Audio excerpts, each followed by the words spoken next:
I'm scared. I don't know what to do. And for it to get taken away like that is traumatizing. You know, I don't like to ask for help, but at this point I have no choice. I just lost my dad from a stroke in January. I'm so scared that I'm gonna lose him too, you know. This family urgently needs your help. They will be spending Christmas in a motel room and will likely remain there afterward because they have no home. During Hurricane Helene, the creek behind their trailer flooded, leaving their home uninhabitable.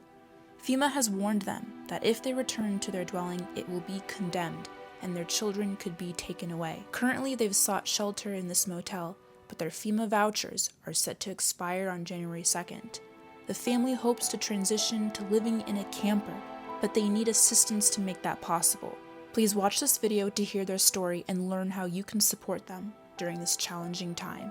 Flooded out from the hurricane. I met this family of 8 a few weeks ago at Camp Rosebuds, and I wanted to check in with them to see how they're doing. Hey guys, it's good to see you again. I saw you about 2 weeks ago at Camp Rosebuds and you had spent the night there.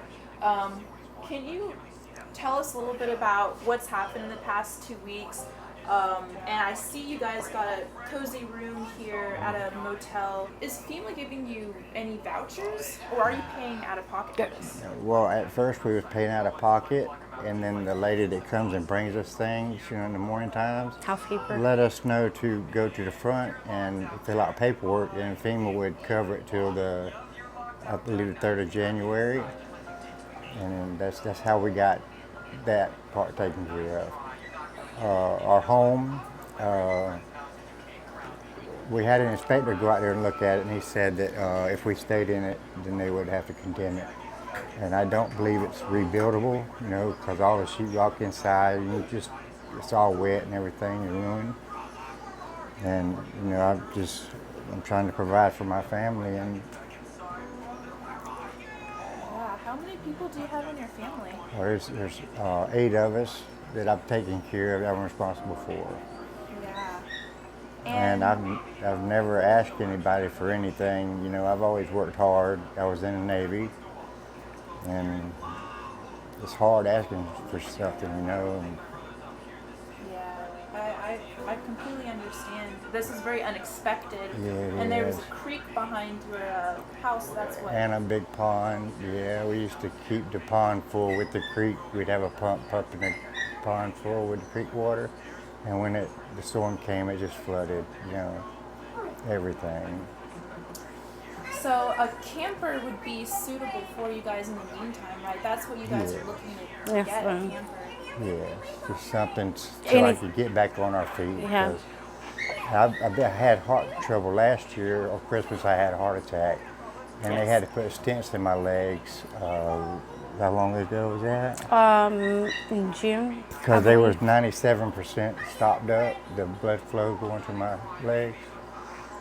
So I've been trying to do what I can, and you know, I'm the provider. And The last 3 days, he's not really been wanting to speak about it, but he has been having real bad chest pains. I tried to get him to go to the hospital last night, and he wouldn't go. And then today, he's been having some chest pains, and I think it's a lot to do with stress. But I'd rather him be safe than sorry, because he laid there having a heart attack on Christmas last year, and I just lost my dad from a stroke in January, and I'm so scared that I'm gonna lose him too, you know. I got to the point, you know, I'm scared. You know, I'm scared. I don't know what to do next. You know, I pray to God every night that, you know, He shows me a way, and I know He will. You know, God is good all the time, and I'm still scared. You know, just because I like I said, I don't know how to ask people for help, but God knows I need help. I'm scared. Yeah.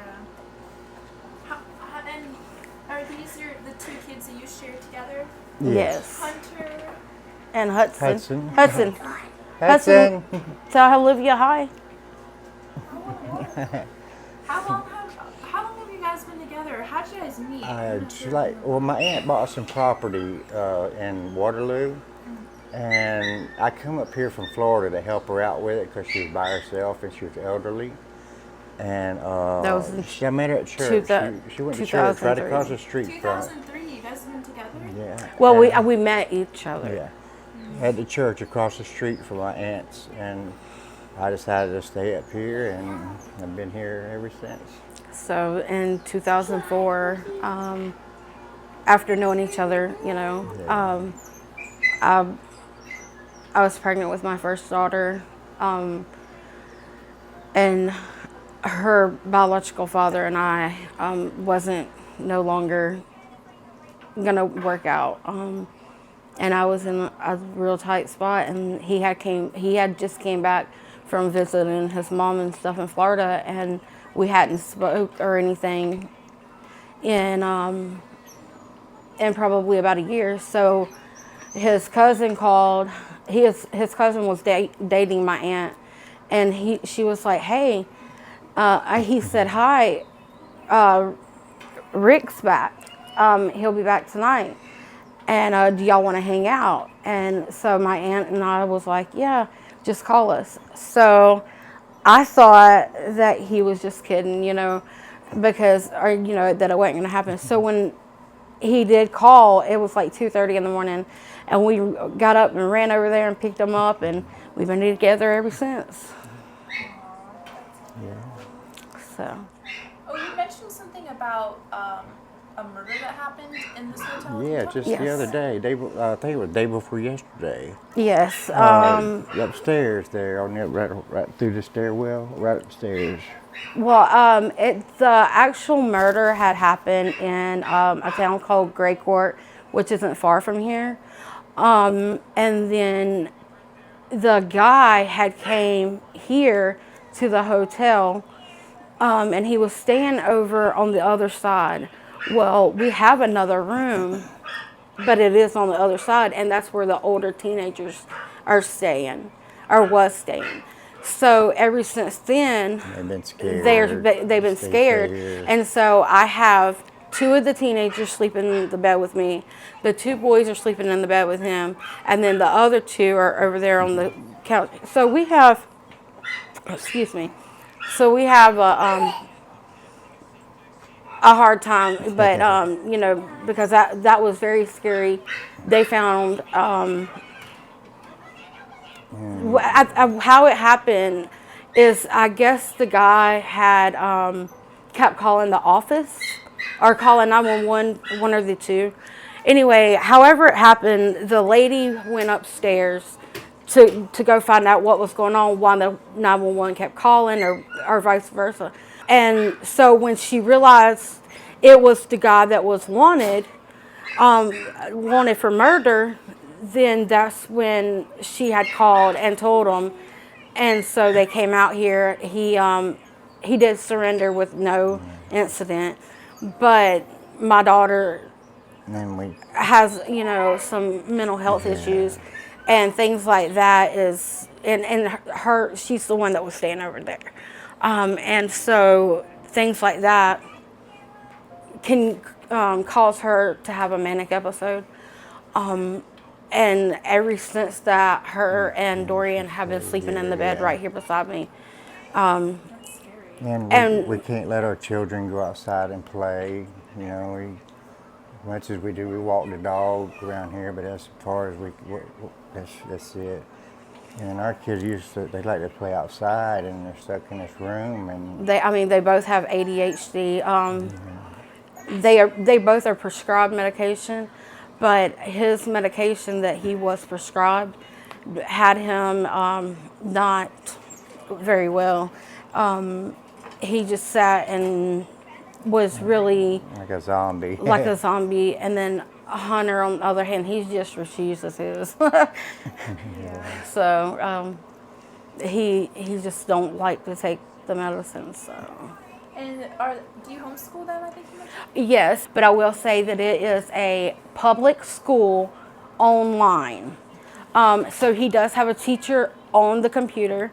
They do send all of his material They do all the state testing, that's, all of that same thing. He has small groups that he interacts with other children. So it is kind of like a homeschool. I don't really know what it's considered other than an online school. But he has been in that since kindergarten. He was in public school, and the school here put him on a bus. He had never been on a bus before. He had always been a car rider. And the bus wasn't even the one for our home. It took him across the town, and they lost him. They had no clue what bus he was on. It took them until about 4:30 or 5 o'clock to find him. And the school didn't even notify us that they had done that they messed up or anything. Richard was in the car line, and they kept calling for Hunter to come out. And there wasn't no Hunter. So finally, the lady was like, "You're still here?" And he was like, "Yeah, Hunter's not came out." And that's how they found out that and so from that day forward, he no longer went into the public school. And I had talked to a few people. I had the sheriff's office involved, called the bus transportation, the whole the school district, the actual school, all of it, to find out, where's my kid, and to help find him. And they ended up taking him to the middle school. They did not let me know that they took him to the middle school after they found him on whatever bus it was. And that's when he got with his sisters. When they come walking down the drive, I seen him, and I just held him. And so that's how he got into the school that he's in. But he does like it. I mean, he does have times where he's like, "Mom, I want to go back to regular school, because I want to make friends." But at the same time, he still has that trauma that happened, and it's a okay, do I go kind of thing. Even when we pass by the school, he remembers that's the school that lost him. When I had my niece last year, for a while, while her mom got some things straightened out in her life. And she had to go to that school because I wasn't able to put her in a public school. And Hunter had to go up there with me to go pick her up one day for a parent-teacher conference. And he had a fit and was crying and didn't want to get out. So he stayed out there in the truck with Rick while I went in, because he was terrified that the school would take him. But like I was saying, I've worked for everything we've ever had, and for it to get taken away like that is traumatizing. And I don't like to ask for help, but at this point I have no choice. You guys need a camper. It's like the bigger it's minimum. just something It's something better than just so they can go something outside that and we don't play, have to worry about them coming and saying, "Hey, this is no longer the voucher or whatever the papers he signed," and it being up, and no more, because we know that only January 2nd or 3rd, one of the two. And you just put the camper on your land, so you have power, or like you're still paying for. We still got to pay for all our bills and stuff like that, and I can't go there or they're going to condemn it. It's just somewhere. We can park it anywhere. There's a state park here also, and we can park it there. It's just somewhere they can go outside and play, and it's not dangerous like it is here, because there's a lot of fighting goes on here, and it's terrible. Above us, they're waking us up all through the night. The ceiling right there started leaking. And there's black mold in here.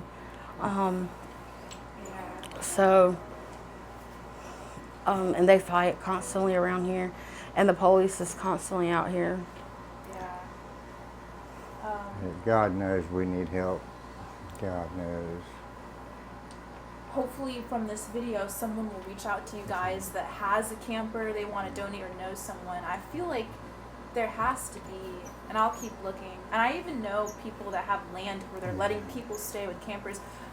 Not in, I don't know about South Carolina, but in North Carolina. Well, that's fine. Yeah, like, I mean, you know, to get by, like, yeah. I mean, well, we always wanted to live in North Carolina, and you know, at one point we're like we were gonna sell our home and try to find something in North Carolina, and then after the devastation of that place, I was like, that was God, that we could have been the ones floating down that river and not seeing our kids, and it breaks my heart for each and every one of them. I watch the videos. We went up there to North Carolina to help, and it's so bad and it's so heartbreaking. We went through Asheville, and there's homeless people on every corner. It was like a war zone. And when I met you guys, you had gone to Camp Rosebuds. Tell me about your experience there. Well, we was going to go there as we was going to help each other. We help her do what she needs to get done, and she would help us in return, just for a place to stay or stuff like that. So, but when the cameras went off, she was a different person. It was Jekyll and Hyde, it really was. And I don't want to speak bad on her. I don't know what she's doing, but it's not what she's advertised that she's doing. But just as soon as y'all left and the cameras left, she was ready for us to go, go, go, go. She was more rude. But she was all sweet. She did put us in a motel that night. She's not the one that done that. Oh, well, she's not, but a gentleman there did. So we went over there and helped her the whole next day to pay for that, just so we wasn't, I wanted to make sure I paid for what we got, and we were going to help her all day the next day, and then we left that night. And how many years did you live in there? 5 years, was it? Yeah, 5 years. We started getting it in 2020, February of 2020, and paid it off. And so we've been there ever since 2020. So. And I remember you mentioned to me last night you were on disability. I am. He is, and Melena. Yeah. So. Do it all. That's my dad on the tree. Oh yeah. That's my dad. He passed away in January. And that's the best we could do for Christmas. A camper would undoubtedly be the best solution for them during this time. After sharing their story, they take me to see where their trailer is, showing the devastating impact of the flooding firsthand. So this right here came off of this house over this trailer, right? Yes. And then the bottom of this, that's what happened to your house as well. Yes. Your trailer. The whole and it flooded here, right? It flooded down here. Yeah. And I'm gonna take you on down here to where it flooded at, and all behind there where it flooded. But but this is just some of the damage that's still left. And I'll have some pictures that I'm gonna send you of like some of the trailers out here. The whole side and stuff is gone. Yeah. Completely gone. Okay. The ducks are over here. So like all this, look, the water, it wasn't like this a few days. Like when the storm happened, the water was overflowed. It came all the way from up here to the top of that porch, to like almost to the top of the porch, and then the creek over there, it was all flooded down. It came all the way down. It's all the way flooded back there. Wow. all back there. When I saw Hunter, one of the first things he said to me was, "Where's your digital camera?" The first time we met, he was curious and I let him use it. His mother shared that Hunter dreams of becoming a YouTuber when he grows up and that he's an avid animal lover. She mentioned that if they ever had their own property, he would have his very own farm. Because of Hunter's interest in my digital camera, I had an idea for his mom Ashley to pick one out on Amazon and add it to their Amazon wish list. If you would like to help make his dream come true, you can find the link to this list in the description of this video. I know, but I named the goat. His name is Stinky. The goat lives here? Yeah. He's somewhere all the way back there. So right on the other side of where it dips down, and then you can see the grassy area. There's a creek right There's a creek, and it fills up, and you can see where it's washed away right through here by the pond and stuff. And then this pond was completely overflowed all the way up. And all of this, but it was like rising. It's like it was all the way up to that dock, but higher. But the AC, it was under, water. They had to come and try to put it back up a little bit, just to get it back up out of the yard. No heating and cooling doesn't work. And the bottom of the house is just like... Yeah, it's uneven, like the foundation. There you go. Okay. And FEMA said if you live here, they will condemn it. Yes, building and codes will come and condemn it, and they will take our children if they catch us living in here, as it is right now. If you would like to help this family, here's how you can make a difference. If you know someone who has a camper they'd like to donate, or if you would like to donate one yourself, you can reach out to Ashley directly via Facebook or email. Her contact information will be in the description of this video. Alternatively, you can make a private donation to support the family, and I'll include the necessary details in the description as well. Thank you for your support. Oh, it's a collage. Yes, this is what I done for. We didn't get to do a funeral or a casket or anything like that. This is your father? Yes, this is my father. And so I just had some pictures made like this, and we went to where we grew up, where my dad grew up and I grew up. Aww. Were you very close with him? Yes, Yeah. my mom had just left us, and she went with one of my dad's best friends, actually. And my dad kind of took that hard, but it made us grow. He grew really, really close. This right here was last Thanksgiving. That was the last holiday we spent. And it was the best Thanksgiving of our life. This was at a Christmas, 2020 Christmas. You seem like such This is my grandfather. That's my dad's dad. Wow. He's still alive. He's 90-something. Oh, wow. This was a birthday party. My dad made this out of them little car jeeps, and he was so proud. And he drove all of his grandkids around. He made that for that birthday party. Yeah. This is Linda and Michaela. It was my dad. They were pop-up girls. And that's Hudson, my little boy, and Milena, the redhead. And that's Hunter with my dad, but it got cut off. Yeah. That was his first Halloween. That's my dad holding Hunter and Melinda. So the people this whole area got flooded all the way up there.